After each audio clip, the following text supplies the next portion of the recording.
Doctor గారు, శుభం జరగాలని చేపట్టిన కార్యక్రమం సఫలీకృతం కావాలని యజ్ఞాలు యాగాలు చేస్తూ ఉంటారు కదా, ఈ విషయం గురించి మీరేమంటారు?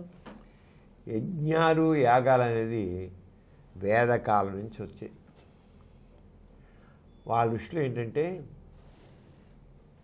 దేవీ దేవతలు ఉన్నారు, ఆ దేవీ దేవతలు ప్రసన్నం చేసుకున్నట్లయితే మనం ఎటువంటి కార్యం తలపెట్టినా మనం దాంట్లో విజయం సాధిస్తాం. మనం మనోవాంఛలు నెరవేరాలంటే ఒక రాజుగారికి సంతానం లేదు, అంచేత వాడు తన రాణికి పుత్ర సంతానం కలగాలి అని యజ్ఞయాగం, పుత్రకామిష్టి యాగం అని. అలాగే ఏదో యుద్ధంలో గెలవాలనుకుంటాడు,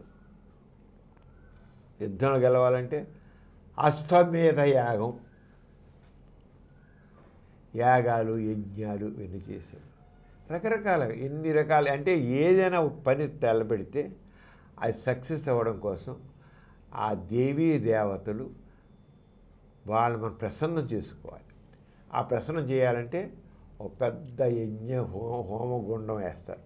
దాని నిండా ఇంత గుంటదివి, ఆ గుంటది దాంట్లో ఇంత కట్టెలేసి దాన్ని మంట పెట్టి ఇంత నెయ్యి పోస్తూ ఇంకా దాంట్లో ఇక ఎన్ని చేస్తారు అలాగే జంతువులు, కోళ్ళని మేకల్ని చివరికి మనుషులను కూడా బలి చేసిన యజ్ఞాలు యాగాలు ఉన్నాయి. దాని గురించి మనం తెలుసుకున్నాం.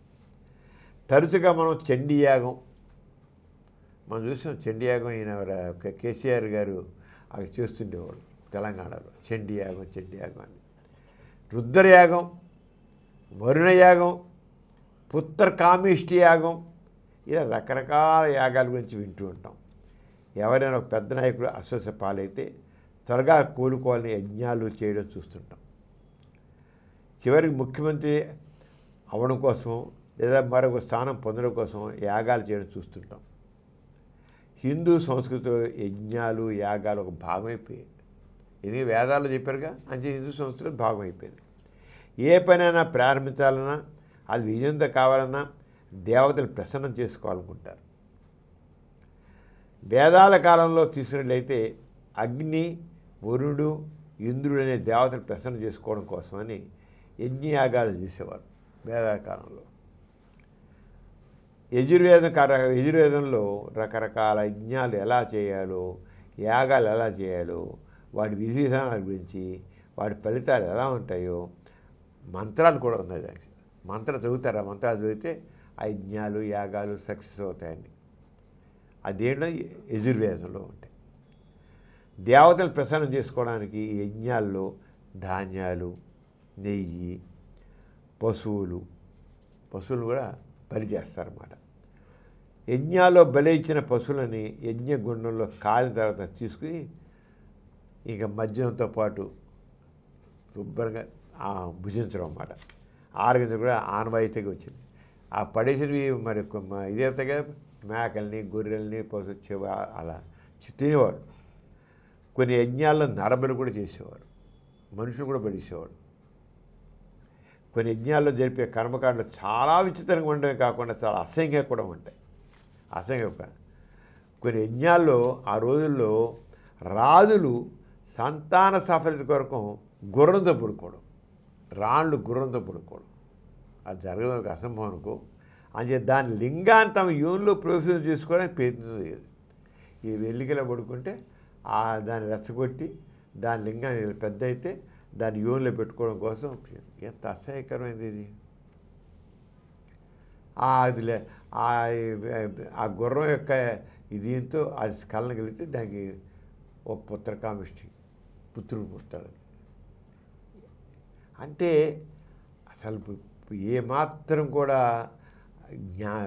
ఏమాత్రం విజ్ఞానం లేకుండా, ఏమాత్రం కామన్ సెన్స్ లేకుండా ఎలా ఉండేది అనేది, ఇవన్నీ కూడా దేవతలు సంతోషపరచడానికి, తృప్తిపరచడానికి చేసే పనులు.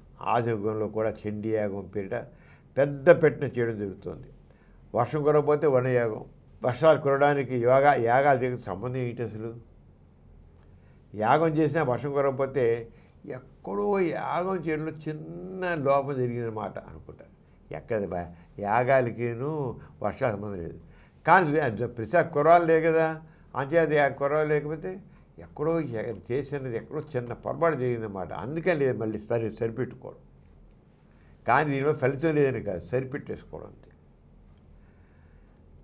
ఏమాత్రం వివేకంతో ఆలోచించడం ఉండదు. ప్రభుత్వ అధినేతలే ముఖ్యమంత్రి అనారోగ్యం నుంచి కోరుకోవాలని ప్రభుత్వాలే ఒక ముఖ్యమంత్రి సరిగా అనారోగ్యం ఉండవు అక్కడ కోరుకోవాలి చేయండి రానివాడు.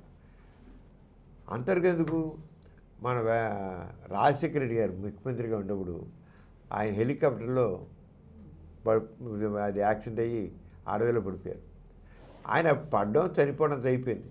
కానీ ఆయన ఎక్కబడ్డారో ఏమంటారో తెలియదు. ఆ రోజుల్లో తిరిగిపోయారు. ఆయన తిరిగి రావాలని అందరినీ యజ్ఞాలు యాగాలు చేయండి, తిరిగి రావాలి శ్యామరా.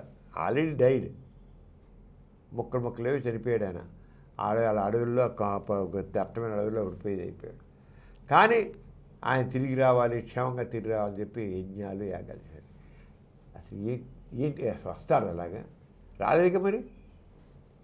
అంతా ఒక మైండ్ గేమ్. యజ్ఞాలు యాగాలు ఒక మైండ్ గేమ్.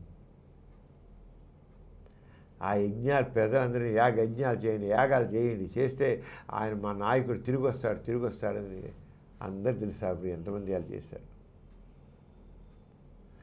అంటే ఈ రంగా ఒక నాయకుడు ఏమైనా అనారోగ్యమైనా ఏం జరిగినా ఇలా చెప్తాను మరి. అంటే దేవతలు ప్రసాదం చేయడానికి యజ్ఞాలు యాగాలు చేయడం అర్థమే లేదు. అసలు దేవుడే లేదు, దేవతలే లేరు. ఇక వాళ్ళని ప్రసన్నం చేసుకోవడం ఏమిటి అసలు? వాళ్ళని ప్రసన్నం చేసుకోవడానికి యజ్ఞాలు యాగాలు చేయడంలో ఔచిత్యం ఏమిటి అసలు? యజ్ఞాలు యాగాలు చేయడానికి లక్షల కొద్ది ఖర్చులు చేయడం కూడా ఉంటుంది. అది మూఢనమ్మకాలకి పరాకష్టమ్మా. అంచేది యజ్ఞాలు యాగాల విషయంలో అర్థం లేదు.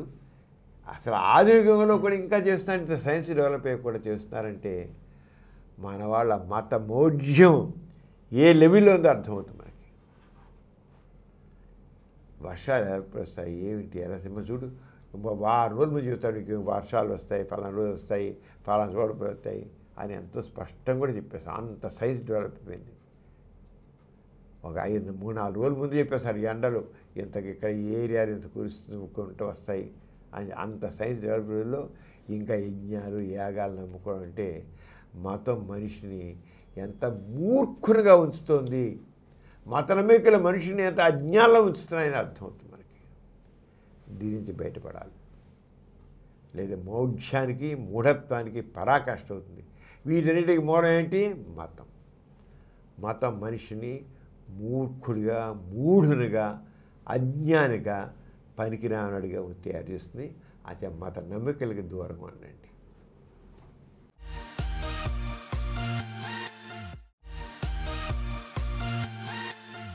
ఈ కార్యక్రమం మీకు ఎంతో నచ్చింది కదా.